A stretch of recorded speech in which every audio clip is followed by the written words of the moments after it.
या देवी सर्वभूतेषु दयारूपेण संस्थिता नमस्तस्यै नमस्तस्यै नमस्तस्यै नमो नमः।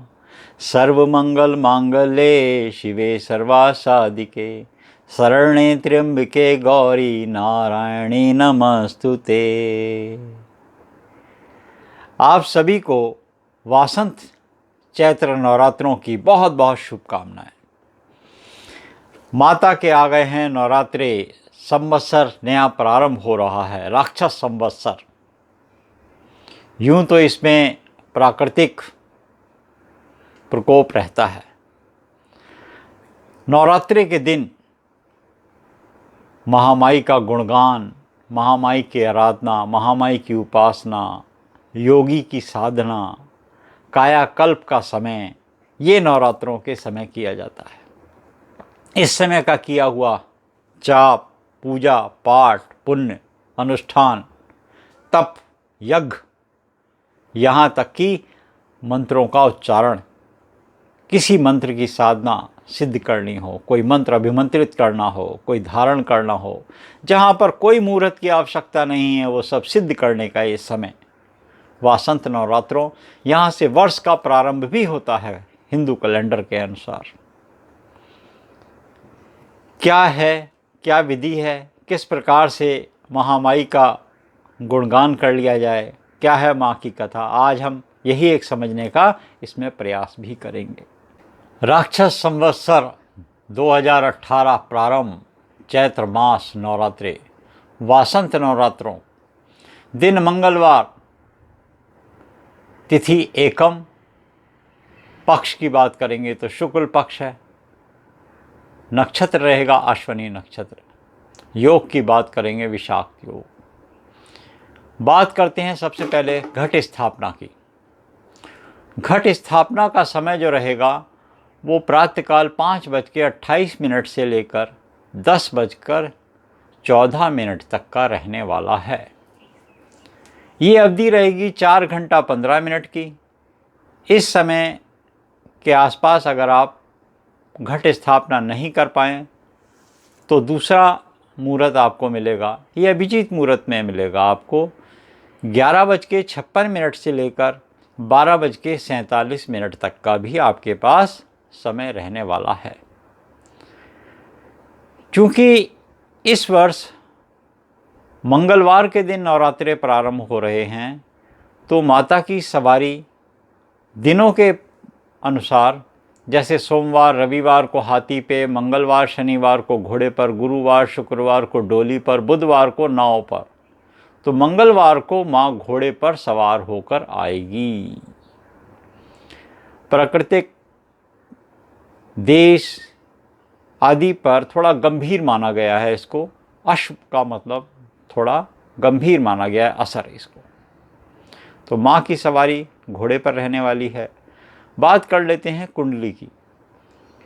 गोचर में जो ग्रहों की स्थिति होगी उसमें मेष राशि में चंद्रमा और शुक्र की युति देखने को मिलेगी, जबकि वृषभ राशि में राहु और मंगल की युति देखने को मिलेगी, और वृश्चिक राशि में केतु, शनि स्वघरी रहेंगे, शनि मकर राशि में रहेंगे, और गुरु कुंभ राशि में, बुध आदित्य योग मिलेगा यहाँ पर द्वादश भाव में मीन राशि के। कुलिक काल सर्प योग नामक एक ग्रहों के स्थिति बन रही है। 13/4/2021 प्रातःकाल 7 बजे दिल्ली समय अनुसार ये कुंडली बनाई गई है। अब बात कर लेते हैं, ये तो रहा ज्योतिष के अनुसार समय घट स्थापना। किस प्रकार से घट स्थापना की जाए, कैसे कलश स्थापित कर लिया जाए और महामाई को कैसे बुलाया जाए। ये इस प्रकार से माता का षष्ठकोण बनाते हैं और माँ को आमंत्रित करते हैं कि आप हमारे घर में 9 दिन के लिए वास करो, 9 दिन के लिए सदा के लिए वास करे रहो हमारे घर में, और हमारे घर में शुभ कार्य कराती रहो। इस प्रकार से माँ से आराधना करते हैं। ये माँ का बड़ा सुंदर मंडप सजाने के लिए यहाँ पे आप माँ लिख सकते हैं ऐसे। यहाँ पर सब में माँ भी लिख सकते हैं और इस तरीके से आप बिंदी भी लगा सकते हैं। ये माँ की थाली सज के तैयार हो जाती है। इस प्रकार से माँ की थाली, तो इस प्रकार से माँ की थाली हमने यहाँ सजाई और माँ की हमने एक सुंदर मूर्ति यहाँ पर माँ की विराज दी। साथ में माँ के चरण हमने यहाँ पर बनाए और ये हमारे पास माता के माँ सरस्वती, माँ लक्ष्मी और माँ काली, ये इनका स्वरूप हमारे पास मिला। इस तरह से मंडप सजाइए, फल फूल। बताते हैं घट स्थापना माँ की कैसे करी जाए। बड़ा सुंदर मंडप बनाइए, उत्तर पूर्व का मध्य होना चाहिए, सुंदर आसन होना चाहिए माँ का। लाल कपड़ा, माँ को लाल रंग क्योंकि बहुत प्रिय है इसलिए लाल कपड़ा हो, सुनहरा कपड़ा हो, बहुत अच्छा है। नारियल हो, कलश हो, साथ में लौंग, दालचीनी, इलायची और फल। सबसे पहले ईशान में आप माँ की जो मूर्ति है वो रखिए, जैसे यहाँ पे हमने आपको अभी स्थापित करके बताई थी। उसके उल्टे हाथ की तरफ यानी कि माँ के सीधे हाथ की तरफ कलश रखिएगा। ईशान स्थान में कलश रखिएगा। पहले कलश रखिए, लोटे में जल भर के रखिए, उसमें कुछ गंगा जल डाल दीजिए, सिक्का हो सके तो कुछ सिक्का डाल दीजिए, लौंग और अक्षत भी डालिए। उसके ऊपर नारियल रखिए, नारियल का जो मुंह हो वो आपकी तरफ होना चाहिए। चुंडी लपेटिए, नारियल का मुंह आपकी तरफ, उसके ऊपर मौली लपेट दिए। कुछ पैसे ज़रूर रखिए, कुछ दक्षिणा ज़रूर रखिए, वो बाद में कन्या को दी जाएगी। नौमी और अष्टमी के दिन वो प्रसाद भोग बनेगा जो कन्याओं के प्रसाद में वितरण होगा, उसमें ही उन पैसों को मिला दिया जाएगा। उसके पश्चात उस पर सुंदर पुष्पों का हार सजाइए और नारियल का मुंह न ऊपर न नीचे, वो सिर्फ जातक की तरफ होना चाहिए। यानी कि जो यजमान पूजा कर रहा है, आप देवी की दुर्गा सप्तशती पढ़ते हैं, दुर्गा स्तोत्र पढ़ते हैं, मंत्रों का उच्चारण करते हैं, तो वो आपकी तरफ होना चाहिए। अब माता के उल्टे हाथ और हमारे सीधे हाथ की तरफ ज्योत प्रचंड करनी। अखंड ज्योत कर सकें तो अति उत्तम, सबसे अच्छी अखंड ज्योत। गाय का दूध से निर्मित जो घी निकलता है उसकी ज्योत जलाई जाए तो अति उत्तम। लाल मौली की ज्योत जलाई जाए तो वो माँ को प्रिय है। उसको बट लीजिए, कॉटन की हो तो अच्छी तरह से जलती है।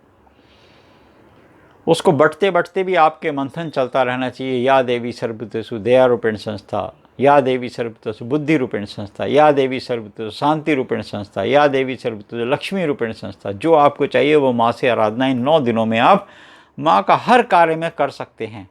ये नवरात्रि हैं, इनको नवरात्रि कहा गया है, दिन और रात। इसमें कोई मुहूर्त देखने की आवश्यकता नहीं है, इसमें कोई समय देखने की आवश्यकता नहीं है। इस समय आप जिस रूप में भी माँ का चिंतन करेंगे, माँ उसको स्वीकार लेगी। जैसे छोटा बच्चा माँ को किसी भी रूप से आवाज़ देता है, माँ उसकी बात समझ जाती है। माँ के उल्टे हाथ की तरफ माँ का शशदल बनाइए, उसके ऊपर ज्योत प्रचंड कीजिए। सप्त जीवाधीमहि तन्नो अग्नि प्रचोदयात्। ज्योत प्रचंड कीजिए।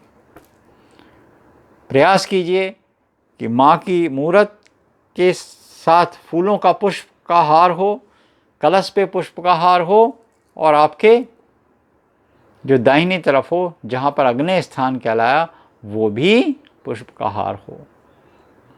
तो इस प्रकार से आपने माँ का मंडप तैयार करना है। समय आपको हमने बता दिया है।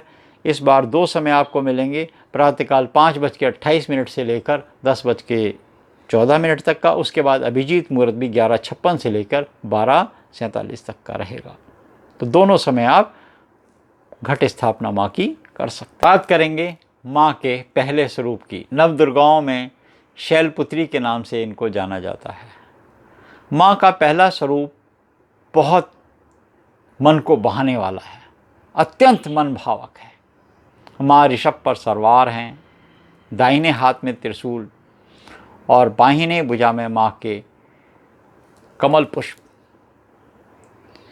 ऐसा संकेत देती हैं कि अगर आप माँ की आराधना करते रहते हैं तो माँ आपकी हर समय इच्छाएं पूरी करती है। जो आपके पास संभव है वो माँ अवश्य देती है। पर्वतराज हिमालय के यहाँ जन्म लिया इन्होंने, शैलपुत्री कहलाई। इनकी कथाओं में आता है कि दक्ष की जो पुत्रियां थीं उनमें इनका नाम सर्वश्रेष्ठ। माँ का शैलपुत्री नाम पड़ा क्योंकि माँ का जन्म दक्ष प्रजापति के यहाँ हुआ था। इनका नाम सती था और इनका विवाह शंकर जी के साथ हुआ। एक बार दक्ष ने बहुत बड़ा यज्ञ अनुष्ठान किया, सभी देवताओं को बुलाया मगर शंकर जी को नहीं बुलाया। जब सती को ये बात पता चली कि मेरे पति को नहीं बुलाया तो उनको दुख भी हुआ और क्रोध भी आया। शंकर जी से आज्ञा पाकर वो गईं। वहाँ जाकर देखा कि उनके पति का किसी ने भी आदर से नाम नहीं लिया, देवताओं ने भी मुंह फेर लिया। माँ ने क्रोधवश अपने पिता का जो यज्ञ अनुष्ठान चल रहा था योगाग्नि में अपने शरीर को झोंक दिया। जब शंकर जी को ये बात गणों द्वारा पता चली तो उन्होंने अपने गणों को भेजा और दक्ष का अनुष्ठान विध्वंस कर दिया। बाद में माँ के स्वरूप को वो लेकर सभी स्थानों पर भटकते रहे जहाँ जहाँ सुदर्शन चक्र से माँ के अंगों के स्थापित किए गए वो सिद्धपीठ बने। तो माँ की ये कथा है, इसके सुनने से भक्ति भाव जागता है, कष्ट और क्लेश दूर होते हैं। तो इस संक्षिप्त में हमने आपको बताने का प्रयास किया है। माँ की उपासना में पहले दिन गाय के घी से निर्मित जो भी भोग हो वो कराएं। गाय के घी की बर्फ़ी हो, गाय के घी का कुछ भी भोग हो, वो माँ को पहले दिन प्रिय है। हरे रंग का जो पुष्प कोई ऐसा हो जिसमें फूल पत्तियां साथ हों तो आज के दिन माँ को वो बड़ी प्रिय है। आज के दिन छोटी कन्या को माता के श्रृंगार का सामान, एक नारियल और साथ में पुष्प, कुछ गाय के घी की बनी बर्फ़ी आदि हो या उससे निर्मित कोई भी मिष्ठान हो, वो देने से मनोकामना पूर्ण होती है। एक कन्या पूजन अवश्य करना चाहिए। आज के दिन पहला दिन नवरात्र का होता है। इस दिन करने से व्यक्ति का मूलाधार जागृत होता है। योगी लोग इन्हीं दिनों में योग साधना करते हैं। आप मूलाधार में ध्यान केंद्रित कर माँ के मंत्रों का उच्चारण करें, अपने मन को सात्विक रखें। रात्रि काल में भी उपासना करने से फल मिलता है। जो मंत्र आपको सरलता से आता है उस मंत्र का आप उच्चारण कर सकते हैं। या देवी सर्वभूतेषु बुद्धि रूपेण संस्था नमस्तस्यै नमस्तस्यै नमो नमः। या देवी सर्वभूतेषु शांति रूपेण संस्था नमस्तस्यै नमस्तस्यै नमो नमः। मंत्र को गा सकते हैं। मंत्र को उच्चारण करते करते समय आप अंतःकरण में भी जो आप अपने अंदर भी मंत्र पढ़ सकते हैं। मनसा वाचा कर्मणा, किसी भी रूप से इन दिनों में माँ से जुड़ने से आपका अंतःकरण शुद्ध होता है। आप सभी को नवरात्रों की बहुत बहुत शुभकामनाएं।